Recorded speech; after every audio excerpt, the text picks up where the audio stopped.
Bodo Studio Channel बयबो subscribe खालाम लोगोसे खाथिनि बेल आइकनआव थुनानै हो जाहाथे गोदान भिडिअ मोनबाय थायो Washing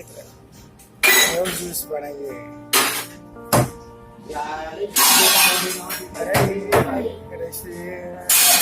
washing बेबो नैबे जादों किसा नैबे गारि दोनो नैबे पार्किं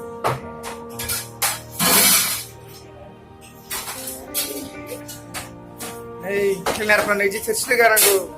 ट्रेनारफ्रा नै जुइस बानायग्राफ्रा इदि थाबाय थायो गैया आरो बेयाव जिरायनानै साब्रै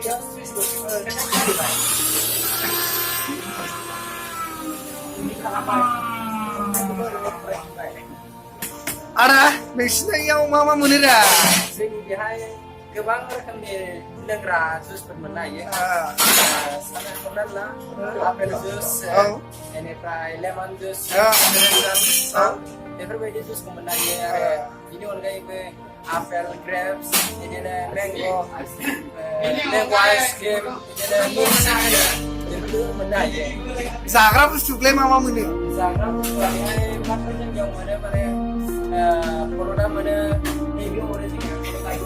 बानायना मोनो नैबेजोंहाय आच्छा मिक्सिं खालायो बे आरो थान्दा गिदिर नैबे पाइनापल आरो बेखौ बे स्ट्रबेरि गोजाजोंहाय मिक्सिं खालामनानै बेयाव फुल खानायखौ जोङो बेयाव होयो रडनि सायाव आइसक्रिम होगोन मैंग' आइसक्रिम होनानै बिनि सायाव फुड कालार एसे सिगोन बेनिफ्राय आरो फ्रुट खानाय दङ बे फिसा फिसा पिस थायो बेखौ होयो बेनिफ्राय जोङो आरोबाव टुटि फुटि होननाय मोनसे खानाव होयोना बे बुस्थुखौहाय फिसाबो जानो हागौ बेखौ जों होयो टुटि फुटि नामा होयो बेखौ होनोसै आच्छा बेनिफ्राय सायावहाय आइसक्रिम थफासे होनानै जोङो बेखौ बै ब्रेड बिस्कुट हानायजों साजायो माने ओरैबायदि साजायो दे एसे नोंथांमोना एसे गसायनानै नाय माबायदि नोंथांमोना र' आं जौनि बेखौ बानायना लाग्रोनि नोंथांबाय नोङो एसे माबा दलद थाथ'आ नैबे माने ब्रेड हानाय जोङो माने बर'आवहाय बेरेबासा नैबेहाय माने आइसक्रिम थाजोबगोन बुंफबनाय बेखौ ओरै होगोन आरोना ओरैजाय सारिगिदिं माने बेराफारब्रै होयो आरो बेखौ होनायजों बिनि सायाव सेरि मोनसे होबावगोन जोङो बेखौ माने जों बैग्रि फिथाइ बायदि नुनो नागिरो नाथाय बैग्रि नङा आरोना बेखौ ओरै आइसक्रिम बिनि सायाव माने जोङो नैबे साथा फिसा दंबावो नैबे साथा फिसाखौ ना फुवारनानै बे सायावहाय ओरै थुना होसिगोन बेनिफ्राय जों कास्टमार नायनोसै आच्छा बेबायदि आरो बिनि अनगायैबो बुस्थुफोर मोननो हाबावो आदा थोरसि सुनानै बोरै नाङो नोंखौ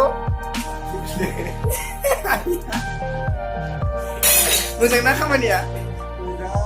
आच्छा दे जोंहा वासिं बिथांमोना बेबायदि खामानि मावो नै ओरै बुलायथारो बेनो वासिं रुमा नैबेयाव थोरसि बेफोराव आइसक्रिम दोनो